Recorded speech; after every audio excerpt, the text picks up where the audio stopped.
ठीक है, तुम लोग लास्ट एक पॉइंट बचा हुआ है इसमें, वो और खत्म कर लेते हैं, एंड दैट इज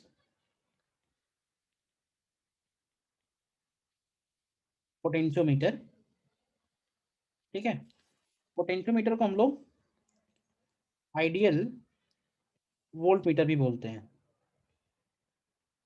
देखो प्रैक्टिकली वोल्ट मीटर जो हमने पहले पढ़ा था वो तो आइडियल हो ही नहीं सकता है, क्योंकि कोई भी वोल्ट मीटर होगा तो उसमें कुछ ना कुछ रेजिस्टेंस होगा। कितना भी हाई से हाई रेजिस्टेंस हो, रेजिस्टेंस होगा जरूर, इनफाइनाइट रेजिस्टेंस तो पॉसिबल नहीं है। हाँ, लेकिन ये जो पोटेंशियोमीटर है ये एक आइडियल वोल्ट मीटर की तरह काम करता है। आइडियल वोल्ट मीटर की तरह काम करने का मतलब ये है कि ये हमको एग्जैक्ट वोल्टेज बताएगा, जो इसको लगाने से पहले था वही इसको लगाने के बाद होगा। मतलब एमीटर और वोल्टमीटर में प्रॉब्लम यही है, प्रॉब्लम ये नहीं है कि वो बताते कुछ और है, बताते तो वही है जितना उसमें से पास हो रहा होता है, लेकिन होता क्या है कि इनके लगाने से सर्किट का रेजिस्टेंस चेंज हो जाता है, जिसकी वजह से करंट ही मॉडिफाई हो जाती है। भाई एमीटर लगाने के पहले करंट थी ई अपॉन आर, और एमीटर लगाने के बाद करंट हो गई E upon R plus R A, तो करंट ही चेंज हो गई, तो वो चेंज वाली करंट बता रहा है, इसलिए ये आइडियल नहीं है। लेकिन पोटेंशियोमीटर में खास बात यह है कि इसको जब भी हम यूज करते हैं तो ये कभी भी उस पर्टिकुलर सर्किट से कोई भी करंट ड्रॉ नहीं करता है, जिसकी वजह से क्या होता है कि उस सर्किट में कोई भी चेंज नहीं आता है। ठीक है, तो इसका जो बेसिक प्रिंसिपल है, ये एक लाइन में पहले लिख देना कि the principle of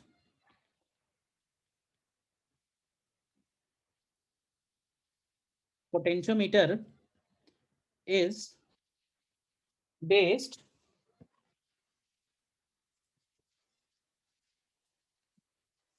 the principle of potentiometer is based on the fact that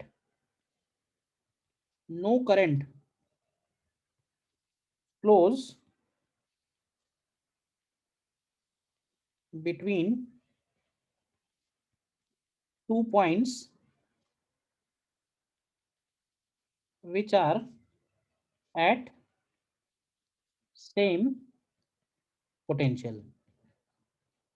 No current flows between 2 points which are at same potential.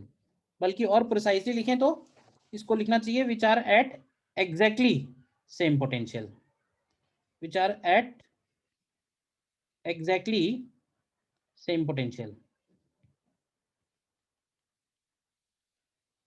Exactly same potential, approximate नहीं, एग्जैक्ट।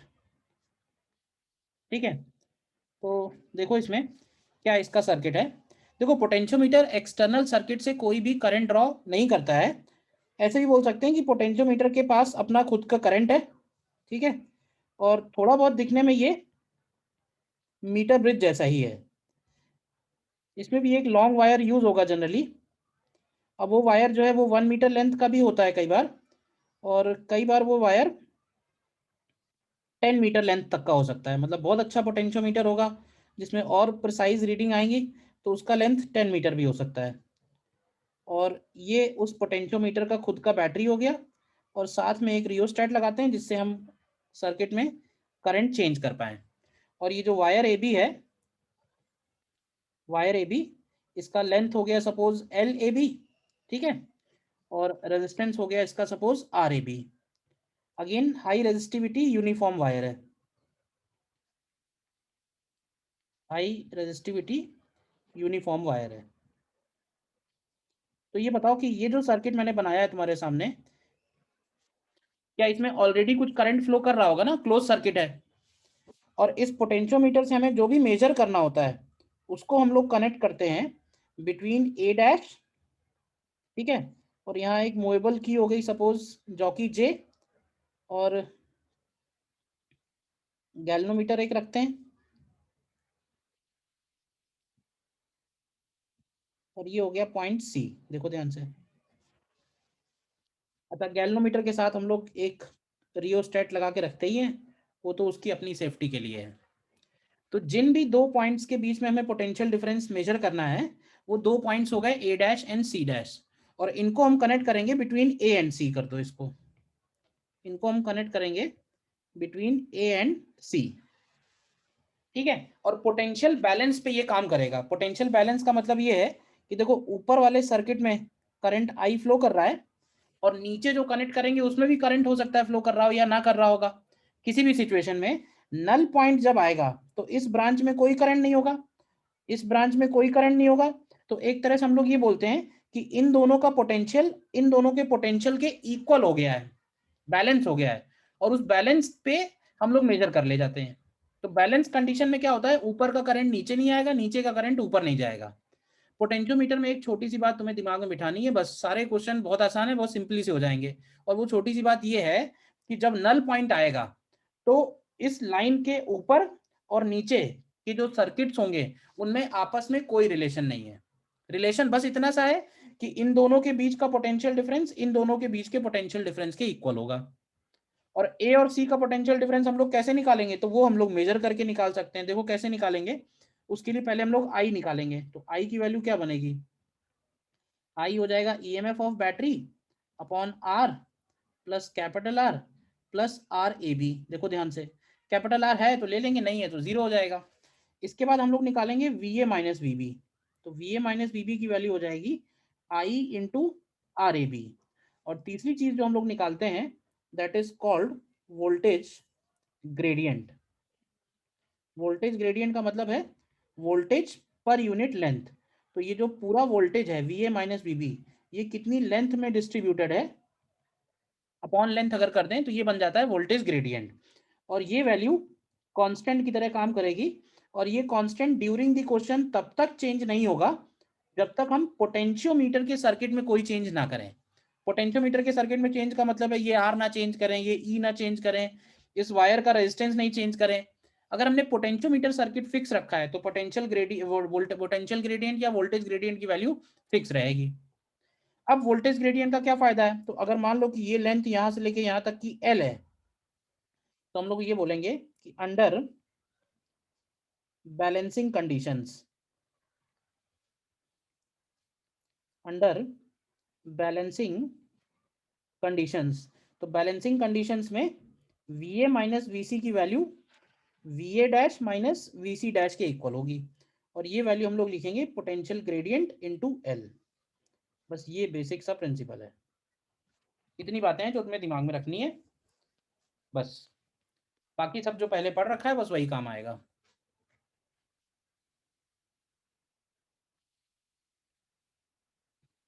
पोटेंशियोमीटर में जो ध्यान रखना है वो बस इतनी सी बात है। देखो एक बार ध्यान से, कहीं कोई डाउट है बताओ, बोलिए कोई डाउट। सर ये बैलेंसिंग कंडीशन वाली बात नहीं समझ आ रही है। जब कंडीशन बैलेंस होगा का मतलब ये है कि हम इसके बीच में जो भी बैटरी या करंट या जो भी सर्किट कनेक्ट करेंगे उसके बाद हम इस पॉइंट को ना इस वायर के ऊपर अलग अलग जगह टच करेंगे और एक ऐसी जगह जाके रोकेंगे जहां पे ये गैल्वेनोमीटर जीरो डिफ्लेक्शन दिखाएगा। तो जब गैल्वेनोमीटर में जीरो डिफ्लेक्शन आएगा उसी को हम लोग बोल रहे हैं बैलेंसिंग कंडीशन। वो तो हमें ढूंढना पड़ेगा पॉइंट, जैसे मीटर ब्रिज में ढूंढते हैं। ए डैश और सी डैश पे बैटरी कनेक्ट करने के बाद, मतलब जो भी पोटेंशियल डिफरेंस मेजर करना है उनको ए डैश सी डैश से कनेक्ट करने के बाद हम इस पॉइंट को अलग अलग जगह मूव करेंगे और देखेंगे कि कहाँ पे हमको नल पॉइंट मिल रहा है। ठीक है। तो सर उससे सर जो नीचे बैटरी लगाएंगे सर उसका वोल्टेज मिल जाएगा। जो भी लगाएंगे नीचे, मैंने कहा ना नीचे क्या लगाएंगे, नीचे कुछ भी लगा सकते हैं, यहाँ कुछ भी हो सकता है ए डैश सी डैश के बीच में। बस करना क्या होगा कि नीचे वाले सर्किट को सॉल्व करके ए डैश सी डैश का जो पोटेंशियल डिफरेंस है वो हमें के टाइम्स एल के इक्वल कर सकते हैं बस, जहां एल उसका बैलेंसिंग लेंथ हो गया। अभी क्वेश्चन करते हैं, क्लियर हो जाएगा। बेसिक बात बस तुम ध्यान रखो कि ऐसा कर क्यों रहे हैं। अब ये बताओ कि करंट जीरो होगा, इसमें भी जीरो होगा, तो इन दोनों का पोटेंशियल डिफरेंस इसके इक्वल कर सकते हैं ना। और इन दोनों का पोटेंशियल डिफरेंस कैसे निकाला है ये बताओ, इसमें कोई डाउट है तो। वी ए माइनस वी सी को हम लोगों ने के टाइम्स एल लिख दिया, इसमें कोई डाउट है। नो बाकी सर। बैलेंसिंग कंडीशन होंगी तो V dash minus V C dash के भी इक्वल आएगा। देखो क्वेश्चन करो, क्वेश्चन से ही क्लियर हो जाएगा। ये देखो 20 नंबर क्वेश्चन ही है जैसे।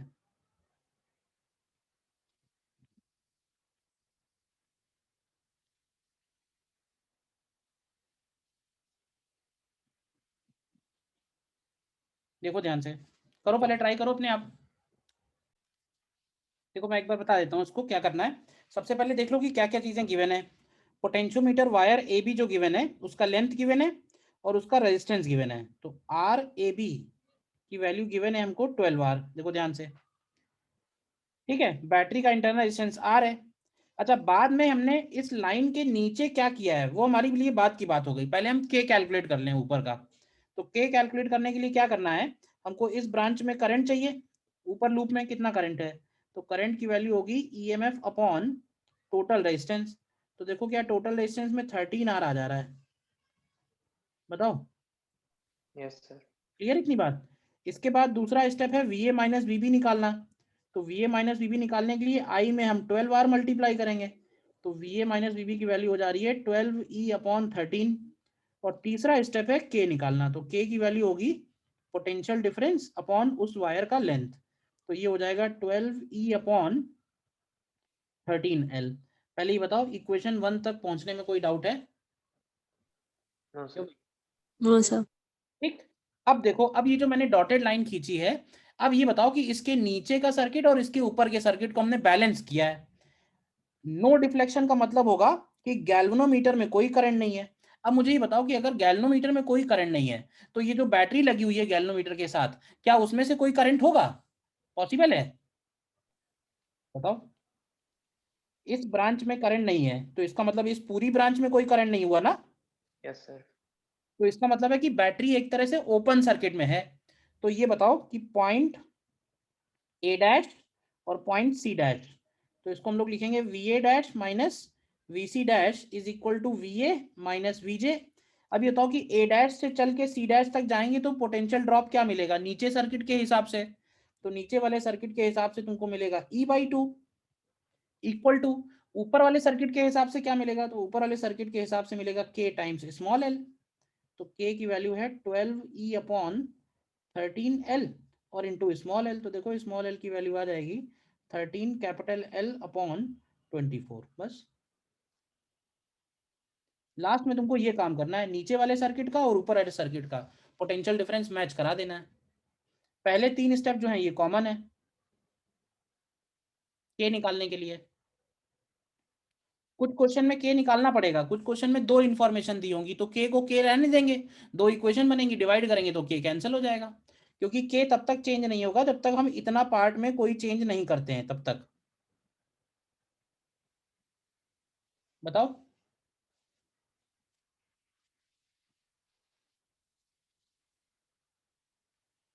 क्लियर है?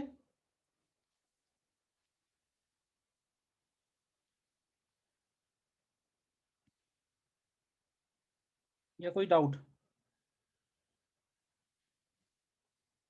और देखो।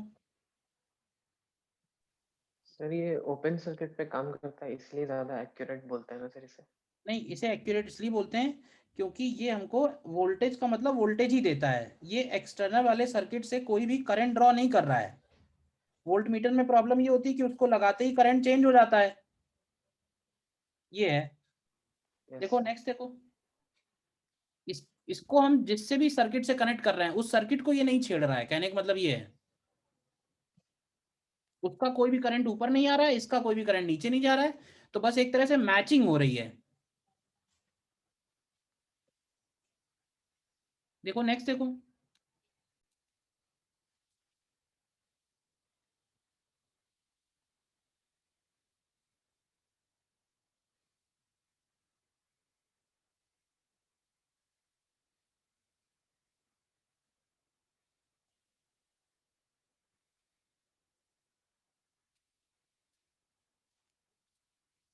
सर 0.02।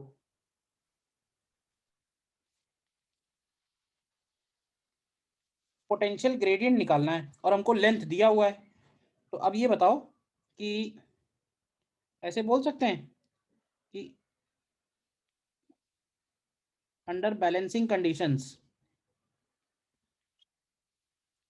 अंडर बैलेंसिंग कंडीशंस में हम लोग क्या कहेंगे। अगर हम इस पॉइंट को P डैश और इसको J डैश बोल दें तो ये बोल सकते हैं कि VP dash minus VJ dash equal होगा VP माइनस VJ के। तो वीपी डैश माइनस वीजे डैश क्या बनेगा? अभी बताओ कि ये अगर स्विच ओपन है और इसमें बैलेंसिंग कंडीशन है यानी करंट जीरो है, तो क्या इस रेजिस्टेंस में भी करंट जीरो ही होगा? क्यों भाई? क्योंकि कहीं और से तो करंट जाएगा नहीं, बैटरी से भी यस इसका मतलब सर। कोई करंट नहीं होगा। तो वीपी डैश माइनस वीजे डैश की वैल्यू एक तरह से E2 के ही बराबर आ जाएगी, और ये वैल्यू बनेगी K टाइम्स L के। तो E2 हमको दिया है क्या?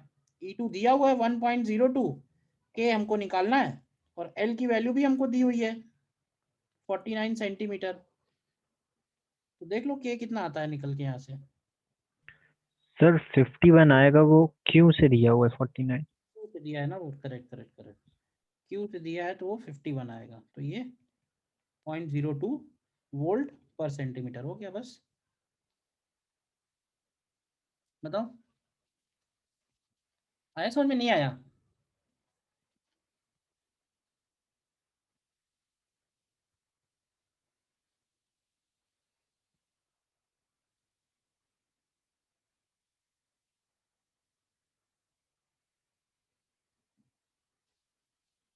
और देखो 80 देखो,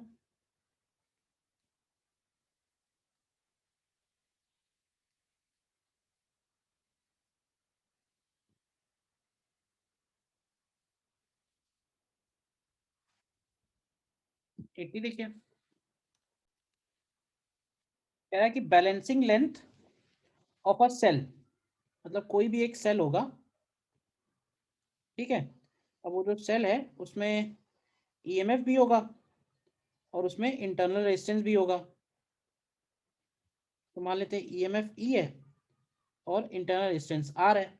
तो जब हम इस सेल को बैलेंस कर रहे हैं तो बैलेंसिंग लेंथ आ रही है 560 सेंटीमीटर।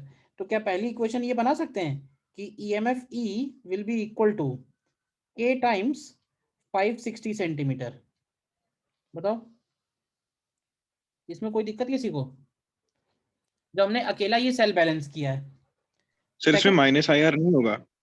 बेटा ये बताओ कि अगर हमने इसको बैलेंस किया है थ्रू गैल्वेनोमीटर, तो क्या करंट फ्लो करेगा या नहीं करेगा? ये हाँ बताओ सर, नहीं करेगा। फिर। यही तो खास बात है पोटेंशियोमीटर की, कि जब हम इसको बैटरी से लगाते हैं तो बैटरी करंट नहीं देती है। हाँ, सेकंड केस में लेकिन जब हम इसके अक्रॉस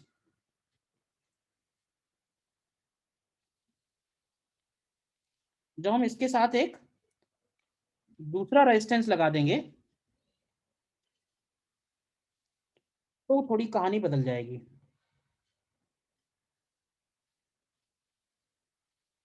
सेकंड केस में कह रहा है कि हमने इसके साथ एक 10 ओम का रेजिस्टेंस लगा दिया। तो अब ये बताओ कि जब हम 10 ओम का रेजिस्टेंस लगा देंगे तो उसके बाद गैल्वेनोमीटर से तो चलो कोई बात नहीं, गैल्वेनोमीटर वाले पार्ट में उधर कोई करंट नहीं जा रहा है, लेकिन क्या अब कहीं और से करंट जाने का रास्ता तो खुल गया ना?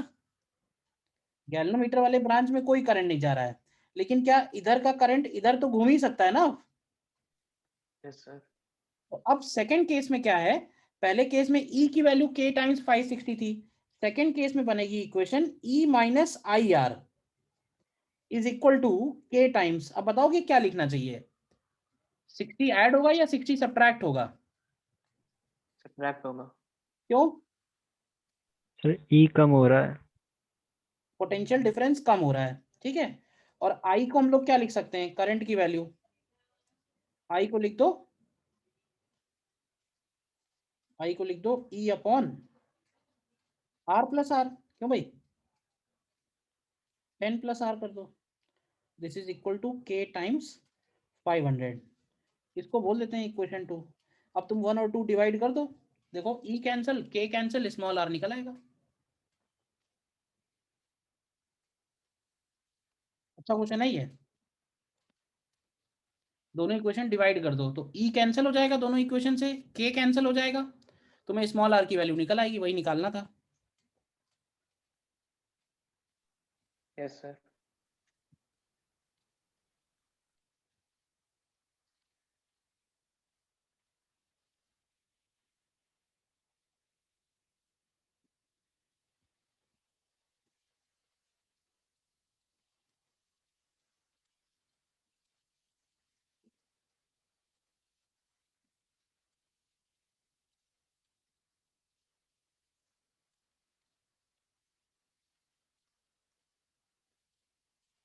ठीक है। सर एक बार जो सेकंड पार्ट बताया फिर से बता दीजिए प्लीज। कौन सा स्टेप बेटा, ये बताओ। सर जो आपने नीचे वाला आपने बताया सर, वहाँ पे जब करंट घूमेगा। ये E माइनस आई आर कैसे आया? हाँ सर। बैटरी अगर करंट दे रही है आई करंट सर्किट में, तो बैटरी के अक्रॉस पोटेंशियल डिफरेंस क्या होगा? ये बताओ, what is V A minus V सी?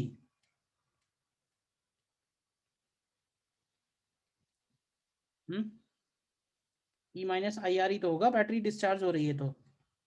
और आई की value E upon R plus are.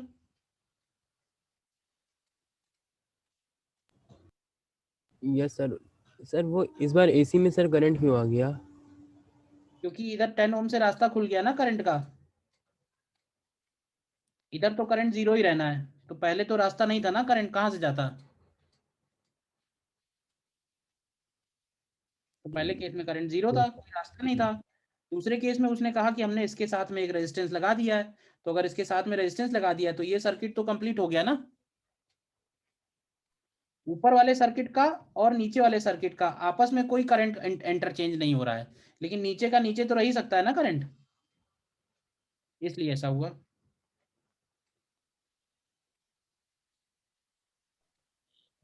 Sir इसे एक 12th में फॉर्मूला पढ़ा था sir, internal resistance is equals to L1 by L2 minus 1 into external resistance. इसे कर सकते हैं? फॉर्मूला याद है तो बढ़िया है, और कर क्यों नहीं सकते हैं? यस सर ठीक। सर 2 सेल को ईएमएफ कंपेयर करने वाला भी फॉर्मूला। अरे ऐसे फॉर्मूले बहुत सारे हैं, देखो फॉर्मूले मतलब याद, ऐसी चीज रखो जिसको याद रखने से बहुत सारा काम बच रहा हो। अब इसमें क्या थोड़ा बहुत चेंज करते रहते हैं वो क्वेश्चन में, कहीं कुछ कर दिया कहीं कुछ कर दिया। अभी बोल देगा कि नहीं बैटरी के साथ हमने एक और रेजिस्टेंस लगा दिया है, इसके साथ सीरीज कर दिया, पैरेलल कर दिया, तुम कहाँ तक फॉर्मूले रटोगे? इसके बेसिक जो प्रिंसिपल है वो रट लो, बस रटना है तो। Yes sir. Yes sir.